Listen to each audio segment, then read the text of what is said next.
पांडुरंगा करू प्रथम नमन संतांची या त्यांच्या कृपादाने कथेचा विस्तारू बाबाजी सद्गुरु दास तुका सारे तीर्थ धाम आपके चरणों में सारे तीर्थ धाम आपके चरणों में हे गुरुदेव प्रणाम आपके चरणों में गुरु मेरी पूजा गुरु गोविंद गुरु मेरा पार ब्रह्म गुरु भगवंत गुरुर ब्रह्मा गुरुर विष्णु गुरुर देव महेश्वरा गुरुर साक्षात परब्रह्म तस्मै श्री गुरुवे नमः कलावद्न जीवधरार्थावतारा कलांकांक तेजोदिका मोदिवक्त्रम कलाणी शिवानापनोदार दक्षम समाधिस्थ मूर्तिं भजे ज्ञानदेवं गुरु ज्ञानेश्वरा करुणाकरा दयाळा तुमचा अनुग्रह लादलो पावन झालो चराचरी मस्तके पायावरी या वारकरी संतांच्या सेवे लागे सेवक झालो तुमच्या लागलो निज चरणा अहो स्वामी तुकया देवा यावरी न करावा उभे रा एवढा प्रभू भावे तेने संपुष्टी रहावे होय भक्ती केला तैसा पुरवी धरावी ती इच्छा विठ्ठला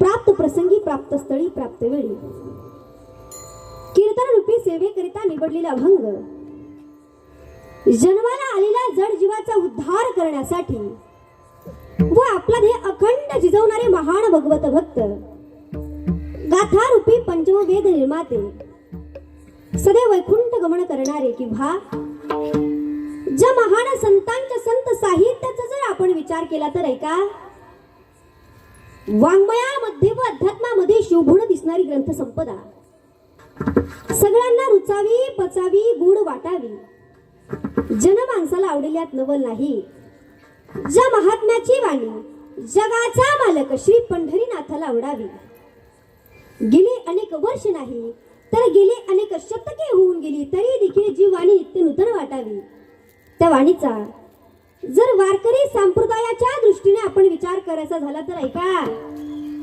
सूर्याची प्रखरता चंद्राची शीतलता अग्नीची दिव्यता वेदमंत्राची पवित्रता गंगेची शुचिता आणि आईची वात्सल्यता अशी उपमा त्यांच्या वाणीला प्राप्त झालेली आहे असे असणारे देवमान्य संत संत मान्य संत जगत मान्य संत नोभे नोभे हे हिंदवी स्वराज्य ज्यांनी निर्माण केलं असे असणे छत्रपती शिवाजी महाराज यांचे धर्मगुरु जगद्गुरु श्री तुकोबराया यांचा अवघ्या 4 चरणाचा उत्कृष्ट असा तुम्हा आम्हा मायबापांच्या परिचयाचा व भक्ताच्या हृदयातील भाव श्रेष्ठत्वाचं वर्णन करणारा अभंग आज आपण कीर्तन रूपी सेवेकरता निवडला आहे विठ्ठल विठ्ठल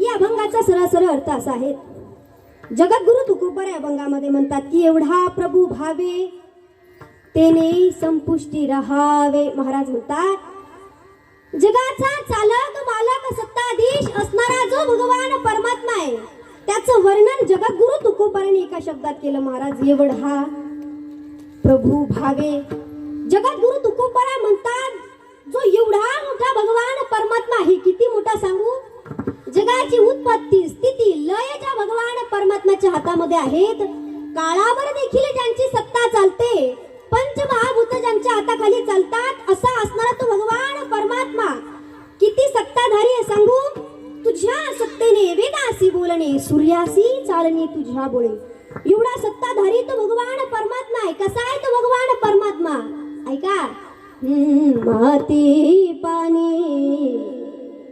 उजेड बारा तूच मिसळासी सर्व पसारा आभाळाचा मगाई आकारा तुझ्या घटांच्या उतरंडीला नसे अंतना पार विठ्ठला तू वेडा कुंभार विठ्ठला तू वेडा कुंभार ऐका आपल्यासारख्या जोड जीवांना घडवणारा तो भगवान परमात्मा आणि असा सत्ताधारी भगवान परमात्मा जगद्गुरु तुकोबराय म्हणतात आम्ही आमच्या हृदयामध्ये तो भगवान परमात्मा ठेवला. कुठे ठेवला महाराज?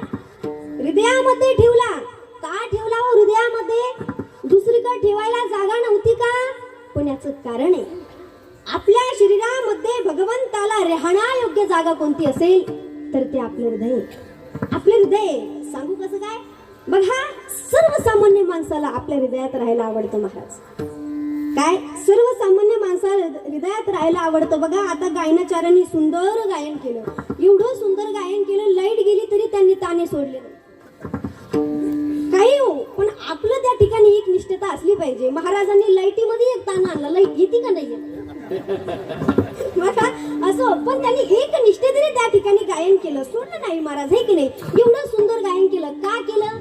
कुणाच्या तरी हृदयात आम्हाला जागा भेटली पाहिजे, जागा भेटली पाहिजे महाराज, हे की नाही? म्हणजे सर्वसामान्य माणसाला हृदयात राहायला आवडतं, तर तो जगाचा मालक आहे, त्याला हृदयात राहायला का आवडणार नाही? ऐका, सकल संत महात्म्यांनी त्या जगाच्या मालकाचं नामचिंतन केलं, नामस्मरण केलं, आणि नामचिंतन केल्यानंतर, नामस्मरण केल्यानंतर जेव्हा तो भगवान परमात्मा प्राप्त झाला ना, तेव्हा सकल संत महात्म्यांनी तो भगवान परमात्मा आपल्या हृदयामध्ये ठेवला महाराज. कोणी ठेवला हृदयामध्ये? ऐका, माझ्या संत जनाबाईंनी एवढी भक्ती केली, एवढं नामचिंतन केलं, आणि नामचिंतनाच्या बळावर भगवंताला जीवनामध्ये प्राप्त केलं महाराज.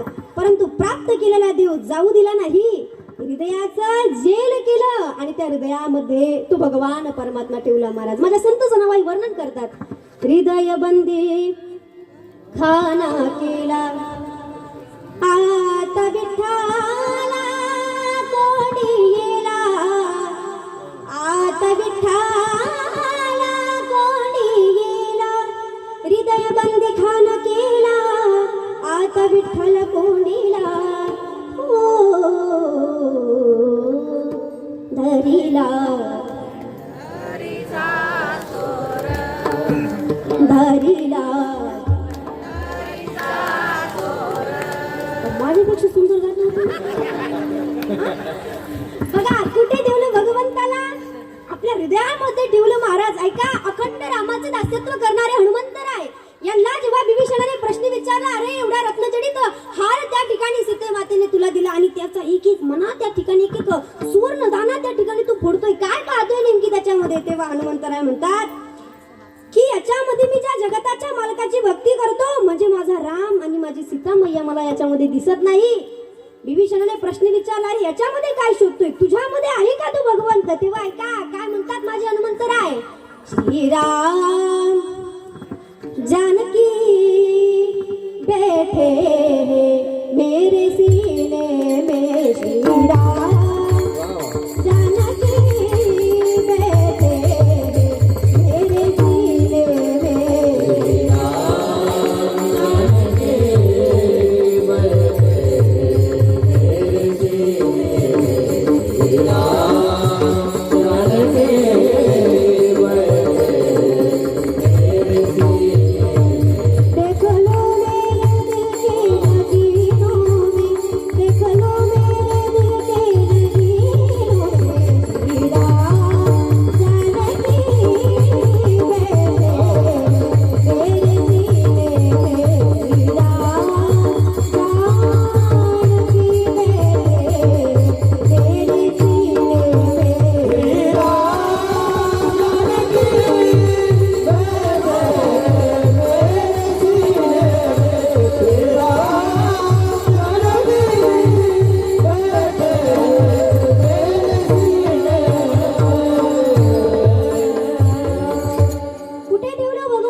हृदयामध्ये ठेवलं. ऐका, तू जगाचा मालक कुठे राहतो? तर आपल्या हृदयामध्ये राहतो. या सृष्टीच्या त्या ठिकाणी विचार केला तर संतांच्या सोडा हो, आपल्या सर्वसामान्य जीवाच्या हृदयामध्ये देखील तो भगवान परमात्मा राहतो. सर्वस्यच्या हृदय सन्निविष्ट मतस्मृती ज्ञान वपुहणम च वेदेच सर्वेरी रवमेर वेद्यो वेदांत कृद्वेद विदेयचहम. भगवान परमात्मा 15व्या अध्यायामध्ये वर्णन करतात की अर्जुना, मी प्रत्येकाच्या हृदयामध्ये विराजमान आहे.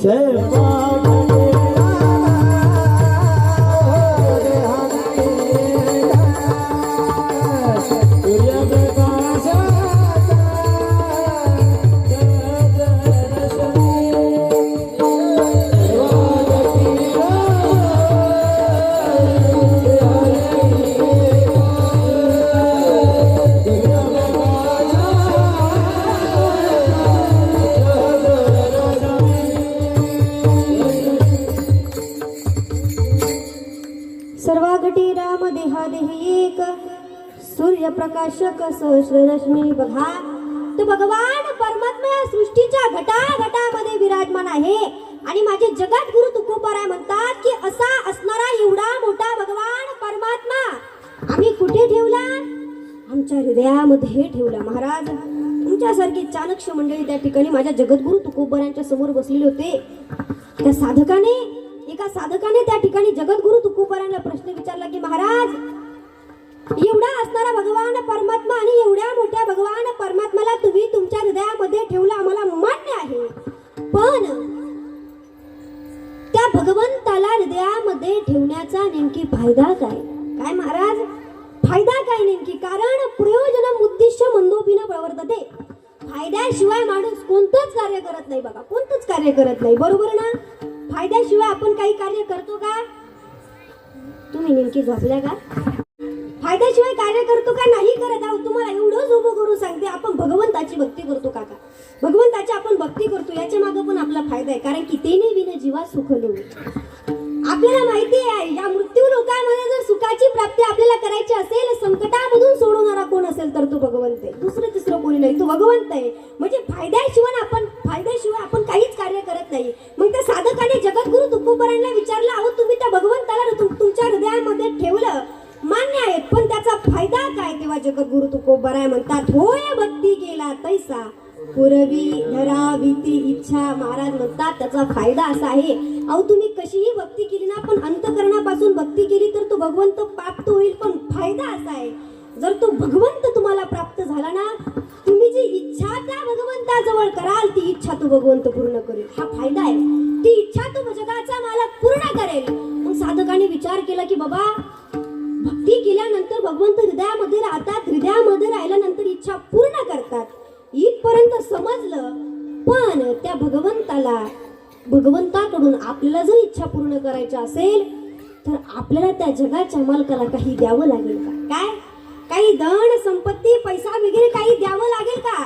तेव्हा जगद्गुरु तुकोबाराय म्हणतात की एवढा जगदानी मागे तुळसी दळपाणी. तू एवढा उदार आहे, तुम्हाला त्याच्याकडून तो भगवान परमात्मा म्हणत नाही मला संपत्ती द्या, धन द्या, फक्त एका गोष्टीची तुमच्याकडून अपेक्षा आहे. काय? मागे तुळसी दळपाणी. फक्त आणि फक्त एका तुळसी पत्राची अपेक्षा आहे. बघा, पत्रम पुष्पम फलम तोयम योमद भक्त प्रयशती. बघा, तुम्ही एखादं पान जरी त्या भगवंताला अर्पण केलं, तुळसी पत्र नाही बरं का, काय म्हणते, एखाद्या वृक्षाचं पान जरी तुम्ही त्या भगवंताला अर्पण केलं, पण ते पान अर्पण करत असताना तुमच्या अंतःकरणात जर भाव असेल ना, तर तो भगवान परमात्मा अर्पण करून घेतो, समर्पित करतो. ठीक आहे, तुम्ही भावापासून त्या ठिकाणी जर त्या भगवान परमात्म्याला कोणतीही गोष्ट अर्पण करावं, कोणतीही गोष्ट अर्पण तो पाहत नाही. तो काय पाहतो महाराज? भाव पाहतो. पण ऐका, तुम्ही 2-2 तास त्या भगवंताची पूजा करताय. काय म्हणाले मी? 2-2 तास तुम्ही पूजा करताय, पण जर त्या पूजेमध्ये जर भाव नसेल तर पूजेला काय अर्थ नाही. अर्थच नाही. मंदिरामध्ये गेला, जगाच्या मालकाचं दर्शन घेण्यासाठी गेला, पण तुमचं मंदिराच्या मालकाकडे लक्ष नसून जर तुमच्या चपलाकडे जर लक्ष असेल तर मान्य नाही बरं का. मी म्हणत नाही, तुकडोजी महाराज म्हणतात, ही का भक्ती खरी पडते मना बाहेरी, ही का भक्ती खरी पडते मना बाहेरी, देह देवा पुढे लक्ष सोड्याकडे. अर्थ कळाला ना? आपला देह देवासमोर आहे, पण लक्ष कुठे? हा, देह देवा पुढे लक्ष सोड्याकडे, नेत्र देवाकडे, हात चोराकडे, ही का भक्ती खरी पडते मना बाहेरी. तुकडोजी महाराज वर्णन करतात त्या भक्तीला काय अर्थ आहे.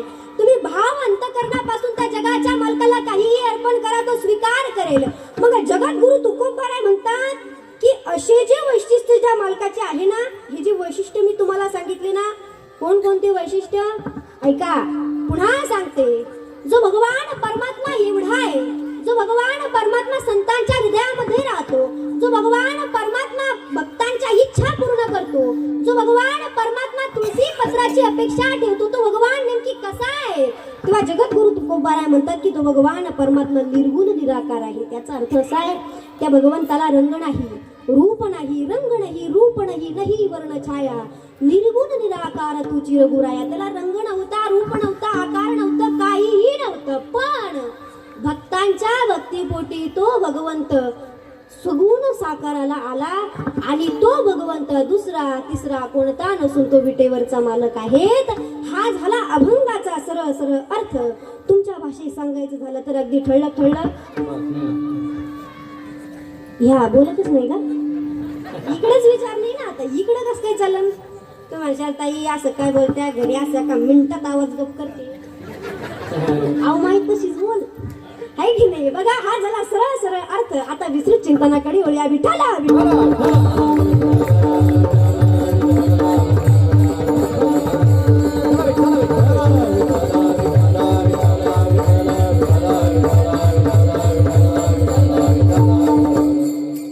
कीर्तन रूपी सेवेला सुरुवात करण्या अगोदर अल्पसहा परिहार देणे प्रत्येक वक्त्याचं आद्य कर्तव्य आहे. कार्यक्रमाचं आयोजन काय, कार्यक्रमाचं नियोजन काय हे जरी तुम्हा सर्वांना ठाऊक असलं तरी वक्त्याचं आद्य कर्तव्य आहे की अल्पसहा परिहार देणे. तर परात्पर परमेश्वर परमराज्य परमरसी भक्तवांचल कल्पतरू भक्तवांचल दीनबंधू अखिल कोट ब्रह्मांड नायक कारण कारण करुणा वरुणालय अखिल गुणनिधान भक्त वत्सल जगदाधार रुक्मिणी प्राण संजीवन श्री पंढरीशी पांडुरंग परमात्म्याच्या असीम कृपेद्वारा ज्ञान कैवल्य तेजो निधी विश्वमौली ज्ञानोपराया संत हृदय सम्राट जगद्गुरु श्री तुकोबराया संत शांत श्रीमंत या तीन पदव्या वारकरी संप्रदायामधले ज्यांना सुशोभितपणे शोभून दिसतात असे असणारे शांती ब्रह्म एकनाथ महाराज. फिरविले देऊळ जगा माझी ख्याती नाम देवा हाती दूध प्याला असं वैभव ज्यांचं आहे असे असणारे प्रेम भंडार श्री संत नामदेव महाराज. तसेच निष्काम कर्म हीच खरी ईश्वर सेवा आहे हे आपल्या जीवनशैलीतून पटवून देणारे श्री संत सावता महाराज. आदी करून सकल संत महंतांच्या कृपा आशीर्वादाने चालू असलेला आपला महाशिवरात्रीच्या निमित्ताने अखंड हरिनाम सप्ताह, या सप्ताहाचं चालू असलेले दुसरे वर्ष, दुसऱ्या वर्षातील 7व्या दिवसाची कीर्तनरूपी सेवा या ठिकाणी मला प्राप्त झाली. म्हणून मी स्वप्नपूर्ती कॉलनी यांचं अंतःकरणापासून त्या ठिकाणी आभार मानते. तसेच या कॉलनीमधील सर्व भजनी मंडळ, सर्व सप्ताह कमिटी मंडळ यांचं देखील अंतःकरणापासून आभार मानते. आपले विनीत आहे त्या ठिकाणी स्वप्नपूर्ती कॉलनी असेल, ऐश्वर्या कॉलनी असेल, राज स्वप्नपूर्ती असेल, युनिटी पार्क असेल, आदर्श कॉलनी असेल, भारतनगर असेल, कल्याणी सिटी असेल, बात्रा रेसिडेंट असेल, सिद्धिविनायक, महाडा कॉलनी, सगळ्यांचं अंतःकरणापासून त्या ठिकाणी आभार मानते. कसं पुन्हा राग यायला नको. तू म्हणशाल ताई आम्ही बी आमच्या कॉलनीतून आलो ना, मग आम्ही काही बिघडलं मग सगळे चालले आहे की नाही. आता कुणाच म्हणजे एकच पण नाव राहिलं नाही, आता सगळ्यांचंच नाव आलं, कॉलनीचं नाव आलं म्हणजे आपलं नाव आल्यासारखंच आहे ना, आहे की नाही. म्हणजे तुमचे पण नाव घेतले मी, आहे की नाही. असो सगळ्यांचं त्या ठिकाणी मी अंतःकरणापासून त्या ठिकाणी आभार मानते. सुंदर असं कार्यक्रमाचं आयोजन नियोजन केलेलं आहे. कीर्तन रूपी सेवेसाठी लागणारे कीर्तन सौंदर्य म्हणजेच उत्कृष्ट गायनाचार्य मृदुंगाचार्य यांच्या निमित्त जर सांगायचं झालं तर सुंदर अशी मृदुंगावर ज्यांची साथ या ठिकाणी लाभत आहे असे असणारे हरिभक्त पारायण दत्ता महाराज काळवणे असेल, त्यांचं देखील मी अंतःकरणापासून आभार मानते. तसेच सुंदर अशी गायनासाठी ज्यांची साथ आपल्याला या ठिकाणी लाभत आहे असे असणारे हरिभक्त पारायण शांताराम महाराज शिंगारे असेल, त्यांचं देखील मी अंतःकरणापासून आभार मानते. तसेच कृष्णा महाराज असेल, त्यांचं देखील मी अंतःकरणापासून आभार मानते. तसेच राऊत महाराज, मरकड महाराज, भागवत महाराज हे आहे का, यांचे नाही का, मला वाटलं लिहून दिले काय मागं, त्यांचं देखील मी अंतःकरणापासून आभार मानते. तसेच विशेष ज्यांच्या संपर्कामधून मला या ठिकाणी येण्याचा योग आला असे असणारे, आमच्यावर नितांत प्रेम करणारे, तसेच आमचे जिव्हाळ्याचे संबंध आहेत असे असणारे आमचे हरिभक्त पारायण शिंगारे महाराज असेल, मी पहिल्यांदाच घेतलं असतं पण म्हणलं दोनदा घ्यायला काय हरकत आहे ना, त्यांचं देखील मी अंतःकरणापासून आभार मानते. बघा ज्यांचं आज अन्नदान होतं असे आपले सकाळचे अन्नदाते श्री त्रिमूर्ती सुधाकर, तसेच करपे परिवार आणि सायंकाळचं संत भोजन ज्यांचं होतं असे असणारे युनिटी पार्क हाऊसिंग सोसायटी. बघा अन्नदानाला फार महत्त्व प्राप्त झालेलं आहे, त्याच्यामुळे मी विशेष अन्नदात्याचे त्या ठिकाणी नाव घेतले. कारण लेने को हरिनाम, देने को अन्नदान, तरणे को लीनता आणि डुबणे को अभिमान. बघा द्यायचं सगळ्यात श्रेष्ठ दान काय असेल तर अन्नदाने. आणि एवढ्या त्या ठिकाणी सोसायटीमध्ये, एवढ्या सिटी सारख्या भागामध्ये अन्नदान होतंय, कीर्तनानंतर अन्नदान होतंय, ही फार महत्वाची गोष्ट. एकदा तुम्ही तुमच्यासाठी जोरदार टाळ्या वाजवा. तसं काही ते मी माझ्यासाठी मागितल्या नव्हत्या, ओकांटू झाली जरा, आहे की नाही.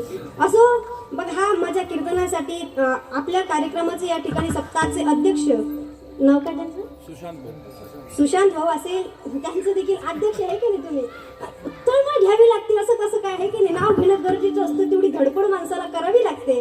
आणि तसेच माझ्या कीर्तनासाठी उपस्थित असलेले आमच्यावर नितांत प्रेम करणारे फार खरंच जीव आहे बरं का, खरंच जीव आहे असे असणारे आमचे दाभाडे काका असतील, ते देखील या ठिकाणी उपस्थित आहे.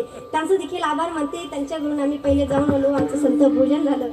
मलाही फार आनंद झाला. जात येत असतो पण ताई मला म्हणाला, ताई वर्षाच्या वर्षाला भेट देता म्हणे तुम्ही, हे की नाही, आता या जाईन मी अधूनमधून इकडं चक्कर मारायला जाईन असं, हे की नाही.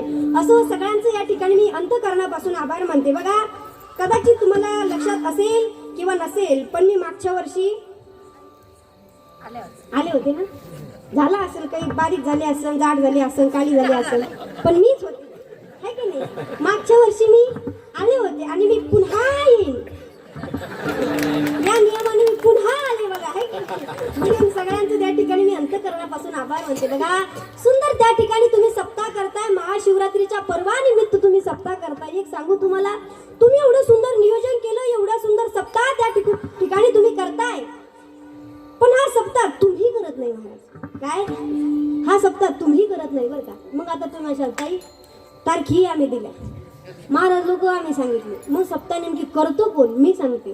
सप्ताह तुम्ही करत नाही तर त्या जगाच्या मालकाची तुमच्यावर विशेष कृपा म्हणून हा सप्ताह घडून येतो असं मला वाटतं. ती सारख्या भागामध्ये एवढा सुंदर सप्ताह घडूनच दिसतच नाही हो. इकडून गाडी येईल, इकडून हे होईल, तिकडून हे होईल, पण एवढं शांत वातावरण, एकदम सुंदर सप्ताह त्या ठिकाणी घडून येतो. याचं कारण असं आहे दादा, संत महात्मे वर्णन करतात की या धर्म मंडपामध्ये येण्यासाठी, या धर्म मंडपात असं कुणीही येत नाही येत कुणी. या धर्म मंडपामध्ये असं कुणीही सेवा करत नाही करत. मग कोण सेवा करतं, कोण येतं या धर्म मंडपामध्ये? ऐका, या धर्म मंडपामध्ये येण्यासाठी त्या जगाच्या मालकाची कृपा असावी लागते. काय लागते? जगाच्या मालकाची कृपा असावी लागते. मी सांगत नाही, संत महात्मे वर्णन करतात. जन्मोजन्मी आम्ही बहु पुण्य केले, जन्मोजन्मी जन्मोजन्मी बहु पुण्य केले, तेव्हा या विठाने कृपा केली, तेव्हा या विठाने कृपा केली. जन्मोजन्मी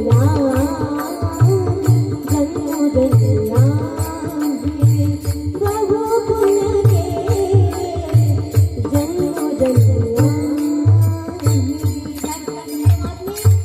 याच्यासाठी जन्मोजन्माची पुण्याई लागते.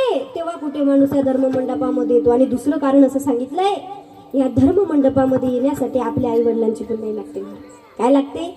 आई वडिलांची पुण्याई लागते. तसं येत नाही. ऐका, आपल्या मुलामध्ये किंवा मुलीमध्ये जर तुम्हाला सुशीलतेचं लक्षण दिसत असेल तर डोळे झाकून समजून जावं ही आईची पुण्याई आहे. काय? डोळे झाकून समजून जावं ही आईची पुण्याई आहे. मुलगा जर चाणक्य दिसत असेल तर समजून जावं ही वडिलांची पुण्याई आहे.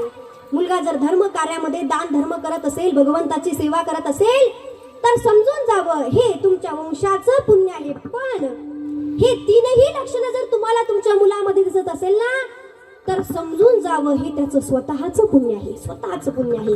सुशील मातृपुण्येन पितृपुण्येन चतुरता, उदारो वंश पुण्येन आत्मपुण्येन सौभाग्यता. मी पण अशी संत आदराशिवाय बोलत नाही, आपलं मनचं मी काय वापरत नाही. संत महात्मे वर्णन करतात, सुशील, चाणक्य, बुद्धिमंत, उदार हे सगळे लक्षण त्या ठिकाणी आई वडिलांमुळे प्राप्त होतात. पण जास्त खुश होऊ नका, सांगते मी तुम्हाला. पण याच्या विरोधात जर तुम्हाला लक्षणं दिसत असेल, याच्या विरोधात जर प्रकरण उघडा पडलेलं दिसत असेल तर डोळे झाकून समजून जावं. याच्यात पण दुसऱ्या तिसऱ्या कुणाचाच हात नाही, याच्यात पण आपलाच हात आहे म्हणा ना.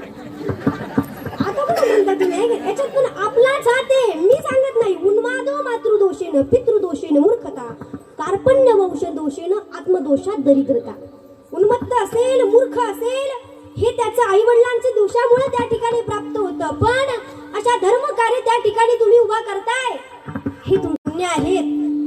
सुंदर अशा महाशिवरात्रीच्या पर्वानिमित्त आपलं सप्ताहाचं आयोजन चालू आहे. सप्ताहाचा कार्यक्रम त्या ठिकाणी सुरू आहे. ऐका, महाशिवरात्रीचा जर विचार केला तर 5 पर्व त्या ठिकाणी आपल्याला सांगितलेले आहेत. पर्व विशेष भागवत धर्मी, नरसिंह जयंती, रामनवमी, वामन जयंती, जन्माष्टमी, उत्तम शिवरात्र. हे का 4 पर्व आहेत. कसे सांगितले ते 5 पर्व आहेत, पण 4 पर्वाचा जर विचार केला, 4 पर्व कसे आहेत? उत्तम आहे म्हणे. कसे उत्तम आहे महाराज, पण उत्तमामध्ये उत्तम काय असेल तर ती महाशिवरात्र उत्तमामध्ये उत्तम आहे. ऐका, देव पंचायतन आपल्याला बघायला मिळतात. त्या देव पंचायतनामध्ये विशेष अधिकार ज्यांनी प्राप्त केलाय, विशेष महत्व ज्यांनी प्राप्त केलंय ते म्हणजे शंकर आहे. देव पंचायतनामध्ये माझ्या शंकराचा नंबर लागतो. जे भगवान शंकराची आराधना करतात ना महाराज, त्यांना शैव असं म्हटलं जातं, आणि जे शक्तीची आराधना करतात त्यांना शाक्त असं म्हटलं जातं, आणि जे गणपती बाप्पाची आराधना करतात त्यांना गाणपत्य असं म्हटलं जातं. विचार करा ना, देव पंचायतन 5 देव आहेत, त्यांना देव पंचायतन असं म्हटलं आहे. पण देव पंचायतनामध्ये एकाच घरातील 3 मेंबरना नंबर लावले. गणपती बाप्पा, माता शक्ती आणि शंकर भगवंत, 3 एकाच पॅनल मध्ये 3 जग. काय विशेष आहे महाराज. ऐका, 9 दिवस 9 रात्र आपण त्या स्त्री शक्तीचा जागर करतो माय, बरोबर ना. 9 दिवस 9 रात्र आपण त्या ठिकाणी उपवास धरतो, 9 रात्र धरतो बर का. 9 दिवस आणि 9 रात्र त्या शक्तीचा आपण जागर करतो. आपणच जागर करत नाही अशातली गोष्ट नाही. माझे संत महात्मे देखील जागर करतात. संत महात्मे काय म्हणतात? अनादि निर्गुण प्रगटली भवानी, अनादि निर्गुण प्रगटली भवानी,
मग तुमचा बी अंदाज कळाला कवा येऊन सांगताच येत नाही. बघा, 9 मी हे सांगण्याचं कारण असं होतं, हा श्री शक्तीचा जागर आहे. हा श्री शक्तीचा जागर आपण 9 दिवस 9 रात्र करतो. पण ऐका, 9 दिवस 9 रात्र आपण त्या ठिकाणी नवरात्रीचा उपवास करतो. त्याची जेवढी फलश्रुती आपल्याला प्राप्त होते ना, म्हणजे पुण्य प्राप्त होतं, त्याची जेवढी आपल्याला फलश्रुती प्राप्त होते त्याच्या दुप्पट एका रात्रीने प्राप्त होते, ते म्हणजे महाशिवरात्र. या महाशिवरात्रीला फार महत्व प्राप्त झालंय महाराज. का महत्व प्राप्त झालंय ऐका.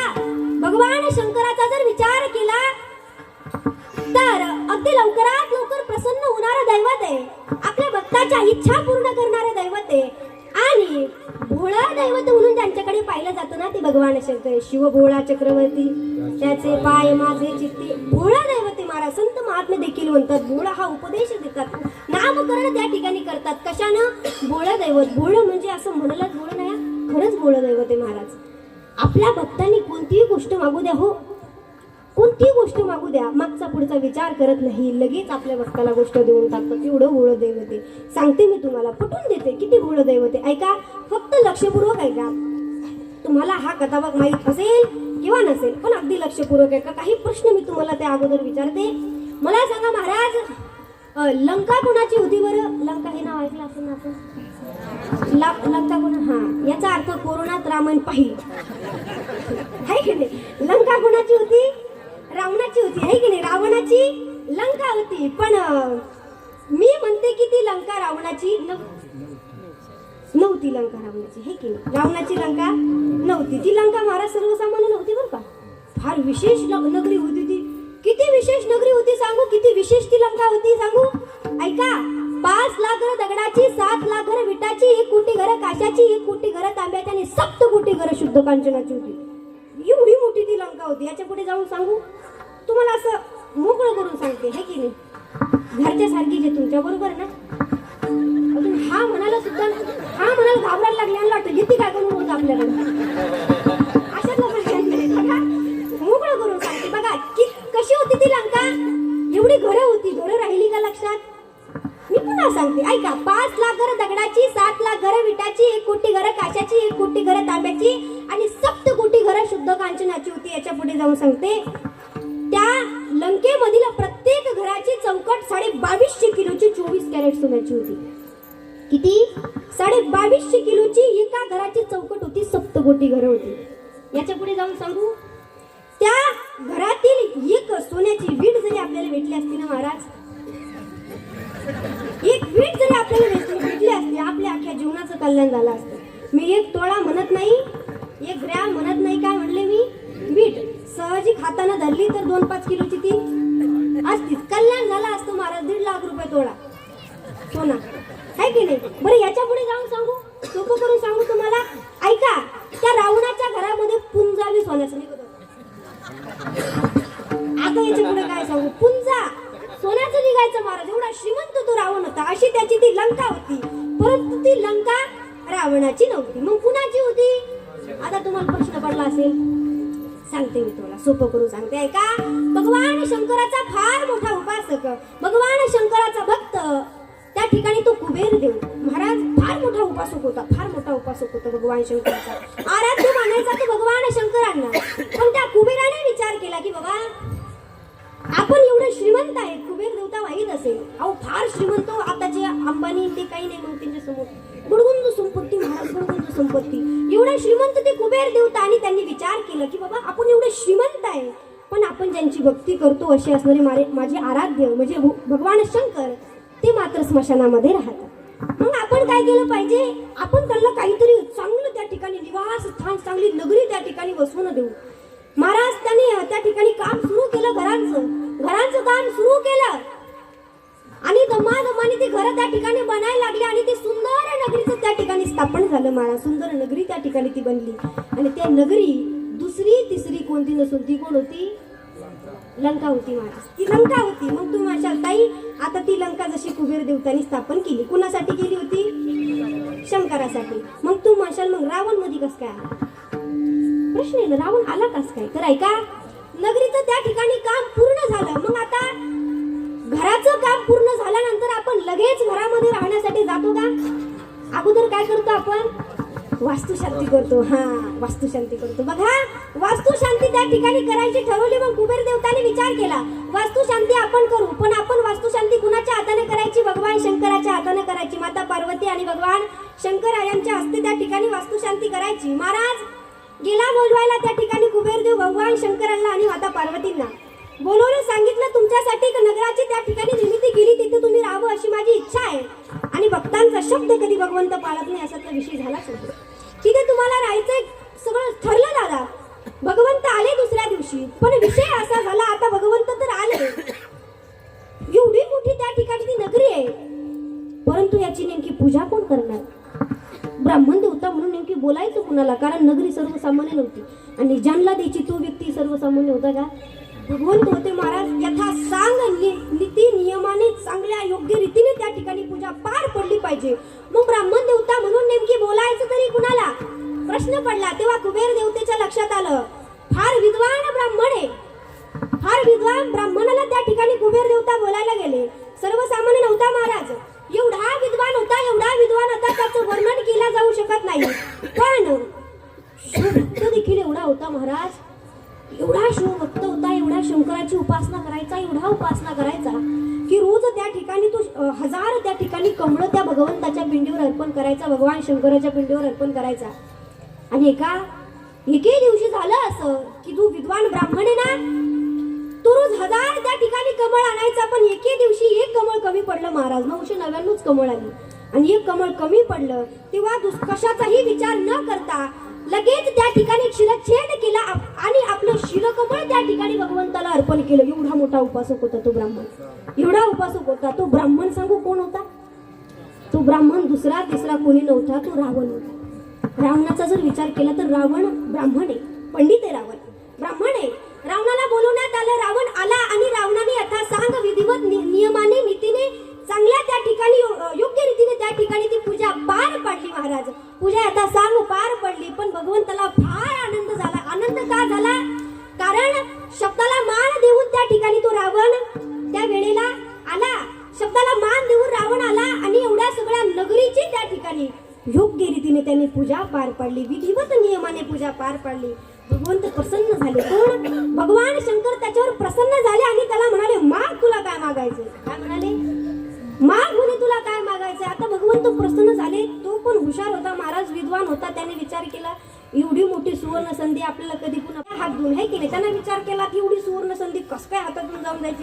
तुम्हाला भगवंता मी खरंच मागू? भगवंत म्हणाले, माग. म्हणे मी जे मागन ते देशाल तुम्ही? भगवंत म्हणाले, अरे मागून तर बघ म्हणे, मी देईल तुला. ऐका, तू रावण काय म्हणाला माहितीये? भगवंता, आताच ज्या घराची तुम्ही वास्तुशांती केली ना, ती घरच तुम्ही मला देऊन टाका. काय महाराज? घर मागितलं पण हे विशेष नाही, पण एका क्षणात घर दिलं, हे विशेष. काय मागितलं हे विशेष नाही, पण एका क्षणात घर दिलं. कुणी? माझ्या भगवान शंकरांनी कोणताच विचार केला नाही, एका क्षणात ते घर दिलं, हे फार विशेष आहे. म्हणजे एवढं भोळं दैवत आहे महाराज, एवढं भोळं दैवत. विचार सुद्धा केला नाही हो, एवढं भोळं दैवत आहे महाराज. महिला मंडळ तुम्ही म्हणतात माझा नवरा असा भोळ्या शंकरासारखा आहे म्हणतात ना तुम्ही, माझा नवरा असा भोळ्या शंकरासारखा आहे. दिलं का हो तुम्ही असं काही दान? आधीच एवढे फ्लॅट घेतले तुम्ही, ब्राह्मण देवता आले, असं दिलं का तुम्ही दान त्यांना? नाही दिलं आहे की नाही. पण कसं म्हणते तुम्ही मग मा नवरा भोळ्या शंकरासारखा आहे? मग आधी पुढे म्हणसाल का तुम्ही? हा नाही, अवघड झालं. आम्ही का अवघड झालो?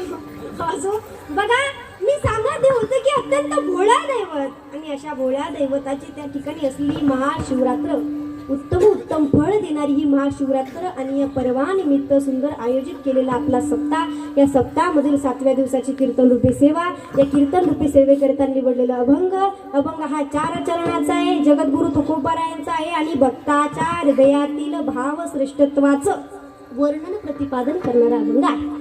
ऐका, माझे जगद्गुरु तुकोबाराय म्हणतात की एवढा मोठा असणारा जो भगवान परमात्मा आहे तो आम्ही आमच्या हृदयात ठेवला, परंतु जगद्गुरु तुकोबाराने तो भगवंत त्यांच्या हृदयामध्ये ठेवला, एवढा त्यांचा अधिकार आहे का? आहे का? ऐका, किती अधिकार माझ्या जगद्गुरु तुकोबारायांचा. तुकाराम तुकाराम नाम घेता कापे यम. बघा, नाव घेतल्यावर काळाला थरकाप सुटावा. काय? नाव घेतल्यावर काळाला थरकाप सुटावा, एवढा मोठा अधिकार नावामध्ये. मग त्यांच्यामध्ये किती सामर्थ्य असेल, त्यांच्यामध्ये किती सामर्थ्य असेल. नावात एवढा अधिकार आहे, नामामध्ये इतकी ताकद आहे की काळाला थरकाप सुटतो. आपल्या नावाचा विचार केला तर घरात पण किंमत नाही, तर घरात सुद्धा पण काळाला थरकाप सुटतो. याच्या पुढे जाऊन सांगू, ऐका, अरु रेणूया ठोकडा तुका आकाश आहे. आकाशा एवढं व्यापक पण ज्यांचं आहे ना, ते माझे जगद्गुरु तुकोबाराय. याच्या पुढे जाऊन सांगू, वारकरी संप्रदायाच्या कळस्थानी शोभणारे माझे जगद्गुरु तुकोबाराय. तुका झाला से कळस भजन करा सावकाश. तुका झाला से कळस भजन करा सावकाश. वारकरी संप्रदायाच्या कळसस्थानी शोभणारे माझे जगद्गुरु तुकोबाराय. काय म्हणतात? तो भगवंत हृदयामध्ये ठेवला, पण कसं काय ठेवला हो? काय केलं असेल माझ्या जगद्गुरु तुकोबाराने भगवंत हृदयामध्ये ठेवण्यासाठी? काही केलं नाही महाराज, फक्त नामचिंतन केलं, फक्त नामचिंतन केलं. ऐका, 4 युग आहेत, सत्ययुग, त्रेतायुग, द्वापारयुग आणि कलयुग. प्रत्येक युगामध्ये भगवंताची प्राप्ती करण्यासाठी एक साधन त्या ठिकाणी सांगितलेलं आहे. बघा, सत्ययुगामध्ये देवही ध्यानाने प्राप्त होत होते. वर्षानुवर्ष त्या ठिकाणी मांडी घालून ध्यान करावं लागायचं. पायाची हालचाल नको, हाताची हालचाल नको, मान अशी आहे तर ती अशी देखील करायला नको, असं ध्यान करावं लागत होतं. आता आपल्या कीर्तनाचा विचार केला, 2 तास आपले कीर्तन पहिल्यांदा सत्ययुगामध्ये वर्षानुवर्ष ध्यान करावं लागायचं बरं का. ध्यान फार नियमाने असायचं, फार कडक असायचं, हालचाल देखील नसायची महाराज. याला ध्यान म्हणतात. आपल्या कीर्तनाचा विचार केला ना 2 तासाचंच कीर्तन आहे, पण मी म्हणते 25 ते 30 योगासनं आपले होऊन जातात सहज हाताने. असे हात, असे हात, असा पाय, असा पाय, 25 ते 30 योगासनं महाराज. पण ऐका, सत्ययुगामध्ये ध्यानाने, त्रेतायुगामध्ये यज्ञ अगदी चांगले कर्म करावे लागायचे. द्वापार युगामध्ये देव हे देव पूजेने प्राप्त होत होते. परंतु कलियुगा माझी करावे कीर्तन, तेने नारायण देईल भेटी. ऐका, कलियुगामध्ये अत्यंत साधं सोपं सरळ साधन संतांनी सांगितलंय. काय करा तुम्ही फक्त नाम संकीर्तन साधन पैसा, नाम संकीर्तन साधन पैसा, नाम संकीर्तन साधन पैसा,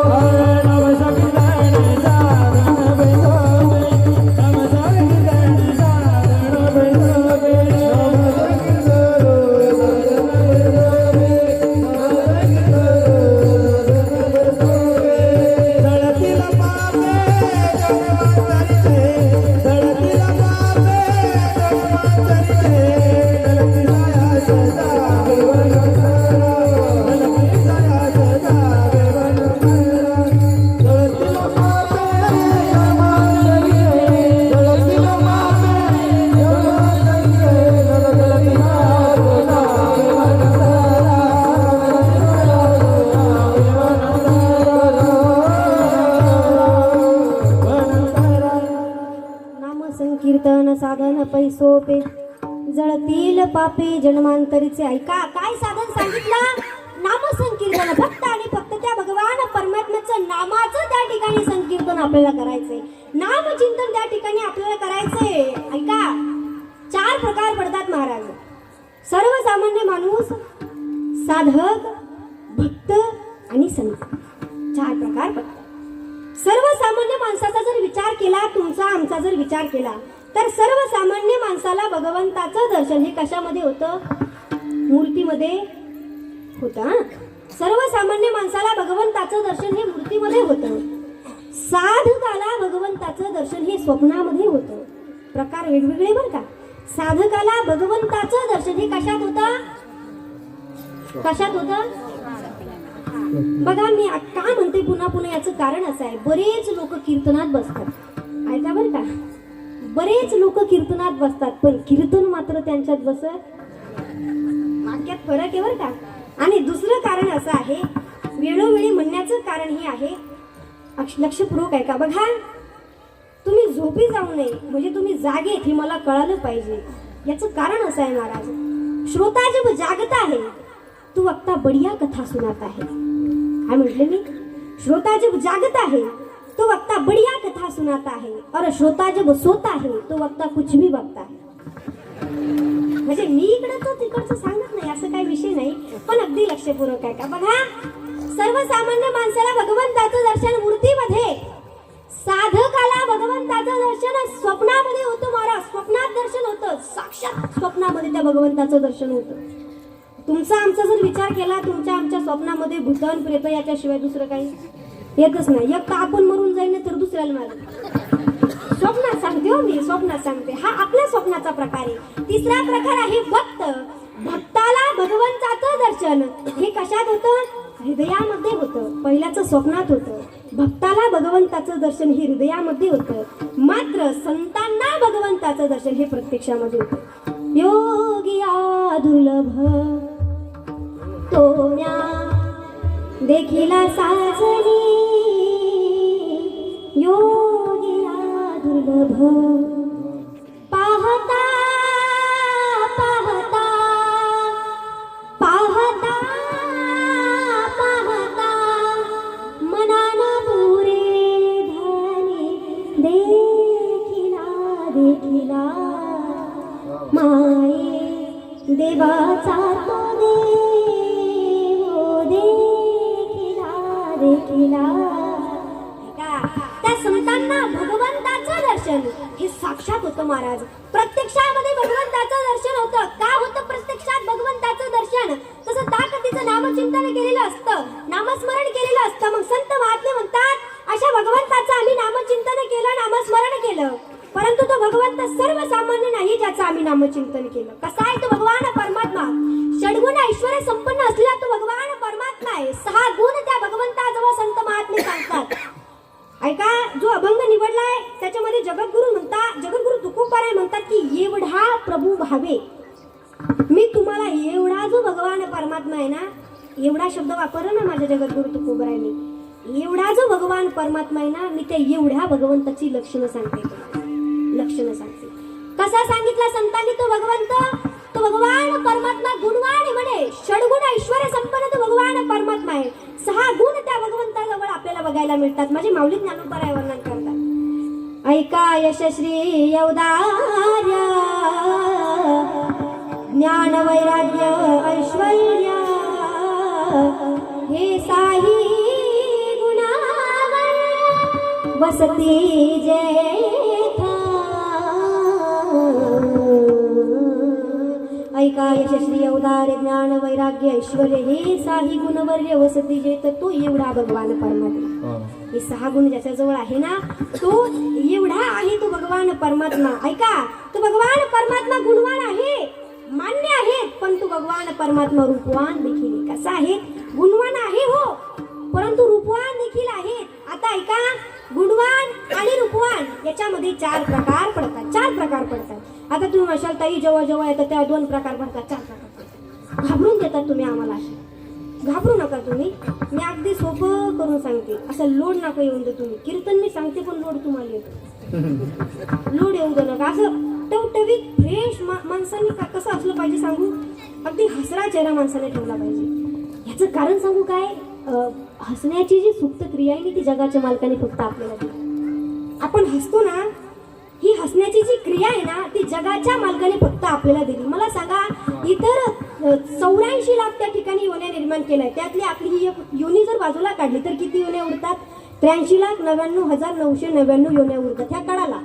आणि आपण एका बाजूला या 83,99,999 योन्या आहे ना, याच्यामध्ये एक पण प्राणी हसत नाही महाराज. एक पण हसत नाही. फक्त हसण्याची क्रिया भगवंताने आपल्याला दिली.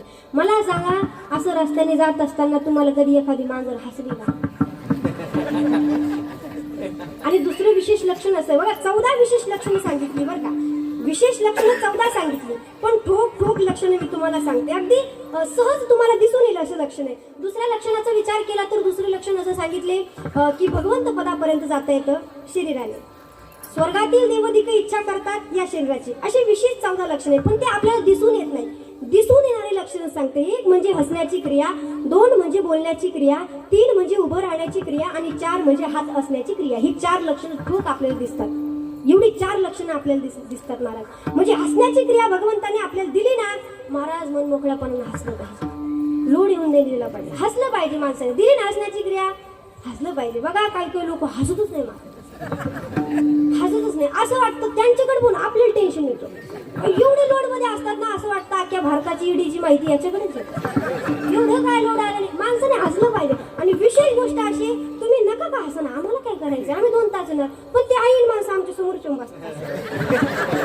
अशी असं रागा पाहतात ना, असं रागा पाहतात. असं वाटतं फक्त यांच्या हातात असं एखादा दगडाचा टोला सापडा. एवढं लोड आला नाही काय बाबा. मला हसण्याची क्रिया दिली ना, असं हसलं पाहिजे माणसाला. मन मोकळ्यापणाने हसलं पाहिजे. हे की नाही? महिला म्हणा आता काय करायचं, तू पुढं मस्त हसायचं, मग का हसू नका. नाही तर घरी जाशाल म्हणशाल ताईंनी सांगितलं हसण्याची क्रिया दिली, हसत राहशाल ना.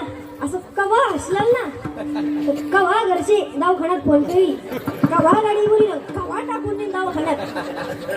सांगताच येत नाही मला.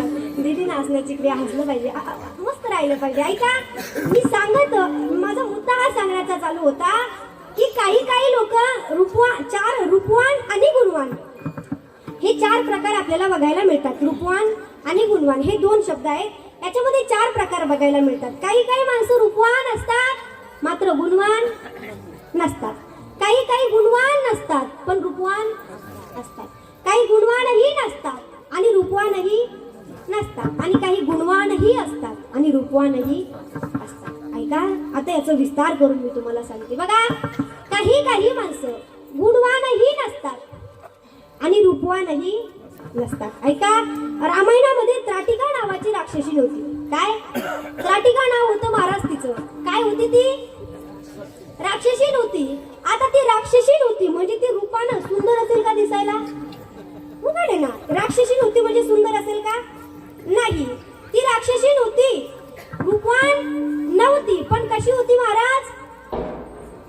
गुणवानही नव्हती. तिचे गुण असे होते, जिथे जिथे भगवंताचं नामचिंतन चालायचं, जे जे लोक भगवंताचं नामचिंतन करायचे, नामस्मरण करायचे, त्या लोकांना जाऊन ती छळवायची, त्रास द्यायची. अशी त्या ठिकाणी त्या त्राटिका नावाची लक्षणं होती महाराज. विठ्ठल काय इकडे बघा, त्राटिकेचा विषय आता संपला. दुसरा मुद्दा असा आहे, काही रूपवान नसतात, मात्र काय असतात? गुणवान असतात. रूपवान नसतात महाराज. आता विभीषणाची मुलगी त्रिजटा, या त्रिजटेचा जर आपण विचार केला तरी ही दिसायला रूपवान नव्हती, मात्र हिचे गुण कसे होते? चांगले होते महाराज. गुण फार चांगले होते. गुणवान आणि रूपवान मी विषयाला कधी सोडत नाही. बघा, गुणवान आणि रूपवान हे प्रकार त्या ठिकाणी आपले चालू होते. प्रकार आपला दुसरा चालू होता. दुसरा प्रकार असा होता, काही रूपवान नसतात मात्र गुणवान असतात. काय रूपवान नसतात महाराज पण गुणवान असतात. याच्यामध्ये जर विचार केला तर विभीषणाची मुलगी त्रिजटा, या त्रिजटेचा जर आपण विचार केला तर ही रूपानं सुंदर नव्हती. ही काय होती? राक्षसी नव्हती महाराज. राक्षसी नव्हती. मी सांगत नाही, या त्रिजटेचं वर्णन माझे माऊली ज्ञानोबा करतात. काय म्हणतात माझे माऊली ज्ञानोबा? ऐका, कर्म पाहता राक्षसी, मनुष्याचा आहार जासी, बेटी होता जानाकीसी, निज कर्मासी विसरली. कर्म पाहता राक्षसी, मनुष्याचा आहार जासी, बेटी होता जानकेसी, निज कर्मासी विसरली. ऐका, तिच्या कर्माचा जर विचार केला, तिच्या वृत्तीचा जर विचार केला तर महाराज राक्षसी वृत्ती होती. तिची राक्षसी वृत्ती होती. पण माझ्या सीते मातेसोबत तिची भेट पडली आणि ती भगवंताचं नामचिंतन करायला लागली. राक्षसी वृत्ती होती. तिचा आहार सांगितलाय माझ्या माऊली ज्ञानोबरायांनी, मनुष्याचा आहार जासी. महाराज सकट माणसं खात होती. ती पाहतच नव्हती कोणत्या पक्षाचा आहे, पाहतच नव्हती, सकट खायची. हे राक्षसी वृत्ती होती महाराज. तिची राक्षसी वृत्ती होती. पण माझ्या जानकी मातेसोबत तिची भेट झाली, माझ्या सीते मातेसोबत तिची गाठ पडली महाराज, आणि त्या भगवान परमात्म्याचं ती नामचिंतन करायला लागली. तिसरा प्रकार असा आहे, काही रूपवान असतात परंतु गुणवान नसतात. बघा, उत्तर तुम्ही सांगा आता मला, म्हणजे उत्तर माझ्या मुखातून तुम्हाला मी सांगतेच आहे, पण ते तुम्हाला कळालं तर बघा. काही रूपवान असतात मात्र गुणवान नसतात. कोण आहे ती? ओळखलं बा. काही महाराज, काही प्रभू रामचंद्राची आई काही रूपवान होत्या, फार रूपवान होत्या. माझ्या दशरथ राजाच्या आवडती राणी होत्या. काही फार रूपवान होती महाराज. पण ऐका, गुण उधळले आणि त्यांच्या गुणामुळे माझ्या दशरथ राजाला म्हणजे पतीला स्वर्गवास आणि प्रभू रामचंद्राला वनवास कुणामुळे प्राप्त झाला असेल तर काही रूपवान असतात महाराज पण गुणवान नसतात. आणि या कॅटेगरीमध्ये बसणाऱ्या भरपूर जणी रूपानं लय सुंदर असतात महाराज, पण त्याचे गुण कसे असतील सांगताच येत नाही. आणि चौथा प्रकार असा आहे, काही रूपवान देखील असतात आणि गुणवान देखील असतात. त्याच्यामध्ये येतात माझ्या लक्ष्मी माता, रूपवान आहे, गुणवान आहे. सीता माता रूपवान आहेत, गुणवान देखील आहेत. ऐका, 14 वर्षाचा वनवास पतीला प्राप्त झाला. पतीसोबत वनवासाला गेला महाराज. कशा होत्या माझ्या सीता माता? राजघराण्यात राहणारी मुलगी होती महाराज. काटा या शब्दाची ज्यांना प्रचिती नव्हती, काटा या शब्दाचं कार्य काय हे देखील ज्यांना माहीत नव्हतं, परंतु वनवासामध्ये काट्याकोट्याचा रस्ता तुडवावा लागला, परंतु एका शब्दानेही पतीचं मन दुखवलं नाही. एका शब्दानेही मन दुखवलं नाही महाराज. ऐका, मखमली गादी ज्यांच्या उशाखाली राहत होती, उशाला दगड घेऊन झोपायच्या, पण एका शब्दाने मन दुखवलं नाही. एका शब्दाने मन दुखवलं नाही महाराज. आणि आपला आता सध्याच्या परिस्थितीचा जर विचार केला ना, फक्त घरची गॅसची टाकी संपू द्या तुम्ही. महाराज एका दिवसात अख्ख्या कुळाचा उद्धार करते. एकाच दिवसात. त्या म्हणतात असं काय पाहिलं माझ्या बापानं, असं काय दिलं मला, काम करावं लागत, सरपण आणावं लागत, इकडं नाही आणावं लागत. सिटीचा भाग आहे हा, आहे की नाही. पण गावाकडचा जर विचार केला, शेतात जावं लागत, चिमुक काटे तोडावं लागते, सरपण आणावं लागत. माझ्या जीवाचा असा पराडा झाला. माझ्या जीवाचा असा पराडा झाला. मग इंजिनियर बनणार होता का तुम्ही? हा महाराज, एवढं काय बोलावं, एवढा त्रास आपल्याला नाहीच आहे, नाहीच एवढा त्रास. एवढा सीते मातेला त्या ठिकाणी त्रास होता, परंतु मन दुखवलं नाही. आणि याच गोष्टीमध्ये येणारे माझे भगवंत, माझे जगाचे मालक, हे रूपवान देखील होते आणि गुणवान देखील होते. महाराज कसे होते माझे भगवान परमात्मा?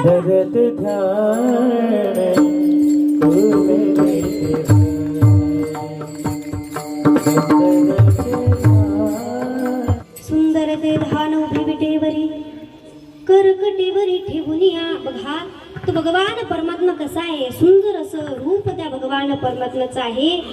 आणि विटेवर तो जगाचा मालक त्या ठिकाणी उभा आहे. असा असणार तो भगवान परमात्मा. आमच्या खैरे साहेबांसोबत उपस्थित असलेले आमचे विष्णू पाटील जाधव असेल, आमचे शिवसेना तालुका प्रमुख आहे की नाही, ते देखील या ठिकाणी उपस्थित आहे. नाव परिचित नव्हतं, परंतु तुमचं देखील अंतःकरणापासून त्या ठिकाणी आभार मानते. तुमच्या लेखीसारखी येतं एवढे काही नाव मला माहीत नाही याच्यामध्ये जास्त, परंतु असो. बघा भगवंताचं गुणगान करत असताना संत महात्मे म्हणतात, कसा आहे तो भगवान परमात्मा ऐका. सावळे रूपाने सोरटे चित्ताचे, उभे पंढरीचे विटेवरी, उभे पंढरीचे विटेवरी सावळे रूपाने सोरटे चित्ताचे. आणि असा सावळ रूप त्या भगवान परमात्म्याचं आहे. आणि जगद्गुरु तुकोबराय म्हणतात की असा रूपवान गुणवान सत्तेमध्ये व्यापकपणामध्ये एवढा मोठा असणारा जो भगवान परमात्मा आहे, तो आम्ही कुठे ठेवला? अभंगाचं प्रथम.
तेने संपुष्टी रहावे, होय भक्ती केला तैसा पुरवी धरावी ती इच्छा. जगद्गुरु तुकोबाराय म्हणतात की असा एवढा असणारा जो भगवान परमात्मा तो आम्ही कुठे ठेवला? आमच्या हृदयामध्ये ठेवला. महाराज ऐका, आता आपण एवढा या शब्दाचा आपण काय करू, विचार करू. महाराज एवढा या शब्दाचा अर्थ काय? याचा नेमकी कशा प्रकारे उपयोग केला जातो या शब्दाचा आपण थोडं चिंतन करणार आहोत. तसं विचार करायला गेलं तर एका शब्दाचा मी विचार करत असते, परंतु माझ्याजवळ वेळ फार कमी आहे. एवढा शब्द बघायला झाला तरी वेळ फार जाईल, परंतु शब्द बघणे फार गरजेचे असतात. कारण की शब्द हे सर्वसामान्य व्यक्तीचे नाही तर माझ्या जगद्गुरु तुकोबारायांचे. आणि माझ्या जगद्गुरु तुकोबारायांच्या जीवनामध्ये शब्दांना फार महत्व प्राप्त झालंय. किती महत्व आहे का? आम्हा घरी दण शब्दांचीच रत्ने, शब्दांचीच शस्त्रे यत्ने करू. ऐका, आमच्या घरी धन काय असेल तर शब्द आहे आणि शस्त्र काय असेल तर शब्द आहे. म्हणून आहे का, जीवन जगत असताना कुठे बोलण्याची संधी जर प्राप्त झाली तर अगदी लक्षपूर्वक आहे का महाराज, इतना भी मत बोलिए कि लोग आपके चुप होने का इंतजार करें. काय, इतना भी मत बोलिए कि लोग आपके चुप होने का इंतजार करें, बल्कि इतना बोलकर चुप हो जाइए कि लोग आपको फिर से सुनने का इंतजार करें. असे माणसाने बोललं पाहिजे, असे माणसाने बोललं पाहिजे, असे शब्द माणसाने वापरले पाहिजे. कारण की शब्दांना फार महत्व प्राप्त झालंय. माणसाला माणूस कळतंय, मागचा इतिहास काय होता, संतांचं जीवन चरित्र काय होतं हे सांगण्याचं कार्य कोणी केलं असेल तर शब्दांनी केलं.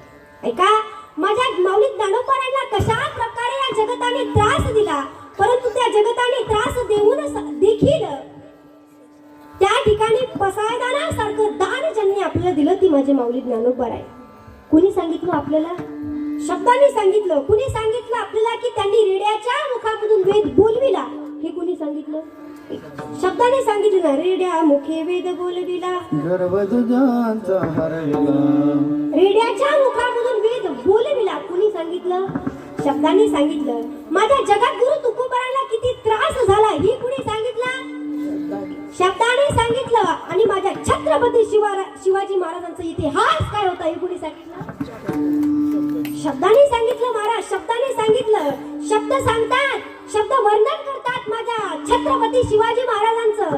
शब्द म्हणतात, काय म्हणतात आमचे शब्द? ऐका, वयाच्या 15व्या वर्षी हातात तलवार घेणारे, वयाच्या 16व्या वर्षी हिंदवी स्वराज्य निर्मितीची शपथ घेणारे, वयाच्या 27व्या वर्षी अफजल खानाचा समाचार घेणारे, वयाच्या 32व्या वर्षी औरंगजेबाचा समाचार घेऊन आग्र्याला जाणारे, वयाच्या 42व्या वर्षी हिंदवी स्वराज्याची निर्मिती करणारे, वयाच्या 35 वर्ष या मातीसाठी लढणारे आणि वयाचे 51 वर्ष जगणारे या जगाच्या पाठीवर एकाच राजा होऊन गेला, त्याने छत्रपती शिवाजी महाराज. एकाच राजा झाले महाराज, एकच राजा. म्हणून आपण फार आनंदाने त्या ठिकाणी म्हणतो, नोवे नोवे आपलं कीर्तन भजन हे सगळं कुणामुळे चालू असेल तर याला कारणीभूत फक्त छत्रपती शिवाजी महाराज. एकाच व्यक्ती कारणीभूत आहे. आज आपण एवढं आनंदाने आणि कुणाचाही धाक न बाळगता या धर्म मंडपामध्ये बसलोय, याचं कारण फक्त ते महाराज, फक्त ते.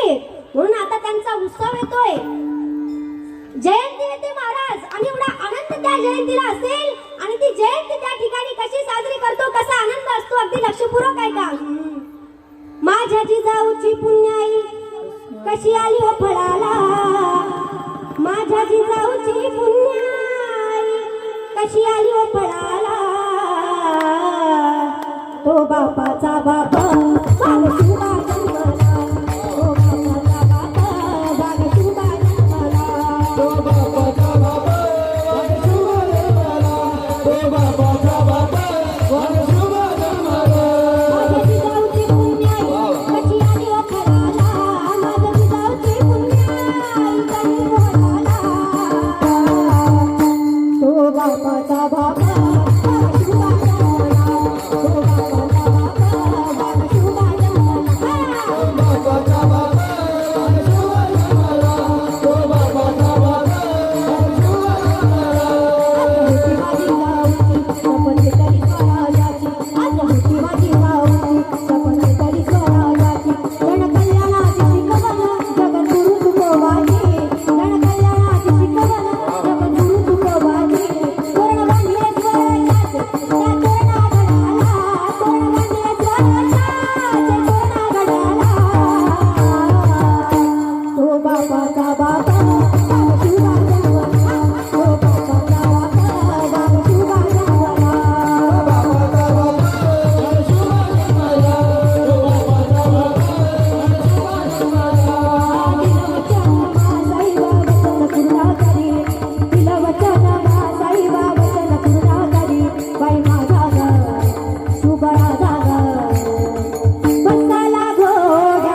निभावला तारा तिथे शिवाजी राजा निभावला तारा तिथे शिवाजी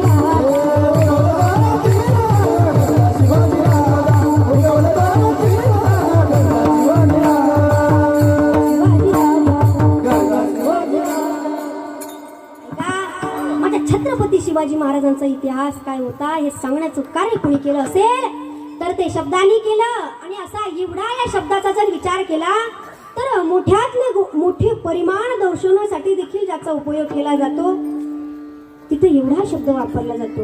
आणि लहानातील लहान परिमाण देखील दाखवण्यासाठी एवढा शब्द हा वापरला जातो. कशा प्रकारे अगदी कमी वेळेमध्ये फक्त एवढा शब्द सोडून आहे बरं कमी पुढे जाणारच नाही सुटणारच नाही पुढे आपल्याकडून हे की नाही.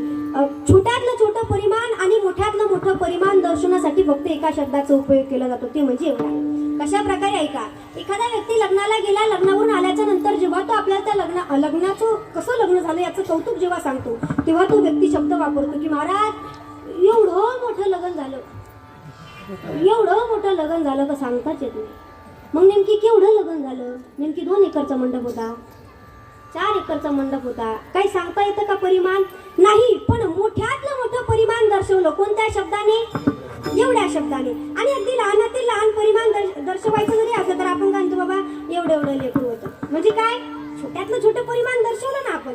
लहानातील लहान आणि मोठ्यातली मोठं गोष्ट दर्शवण्यासाठी एवढा शब्द वापरला जातो. आणि तो जगाचा मालक देखील मोठ्यातला मोठा आहे अनंत ब्रह्मांड उदरी हरी हा बालक नंदा घरी एवढा मोठा आहे. आणि अनुरेणू या तोकडा अनुरेणूपेक्षा लहान एवढा लहान आहे असं त्या भगवंताचं चिंतन सांगितलेलं आहे. आणि हा भगवंत एवढा मोठा असणारा भगवंत संत महात्म्याने त्यांच्या हृदयामध्ये ठेवला. कशाच्या बळावर ठेवला नामचिंतनाच्या बळावर ठेवला. ज्या प्रकारे संत महात्म्याने त्या भगवंताचं नामचिंतन केलं ना त्या प्रकारे आता आपल्याला नामचिंतन करायचंय. सगळ्यांनी आपले 2 हात वर घ्या. ज्यांना 2 हात असेल त्याने 2 घ्या ज्यांना 1 असेल त्याने 1 घ्या. एखाद्याचा हा ढोपार कुमाई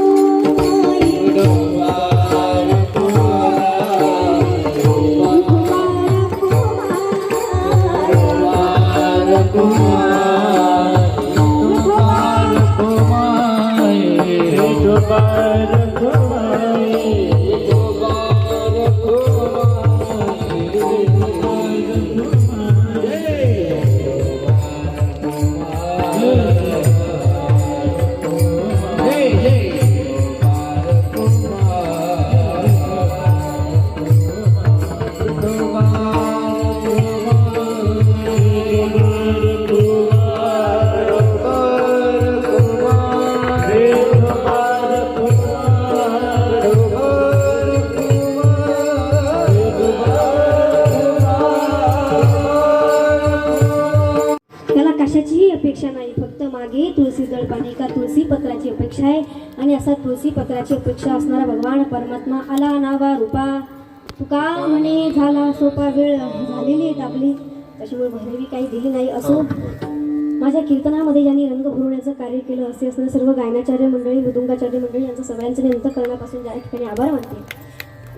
हा आवाज कुणाचा हा आवाज माझाच आहे पण ज्यांच्यामुळे तुमच्यापर्यंत हा आवाज माझा पोहोचवला असे असणारे साऊंड सिस्टीमवाले दादासाठी एका जोरदार टाळ्या सुंदर त्यांची साऊंड सिस्टीम आहे त्यांचे देखील मी पुनश्च एकदा अंतःकरणापासून आभार मानते.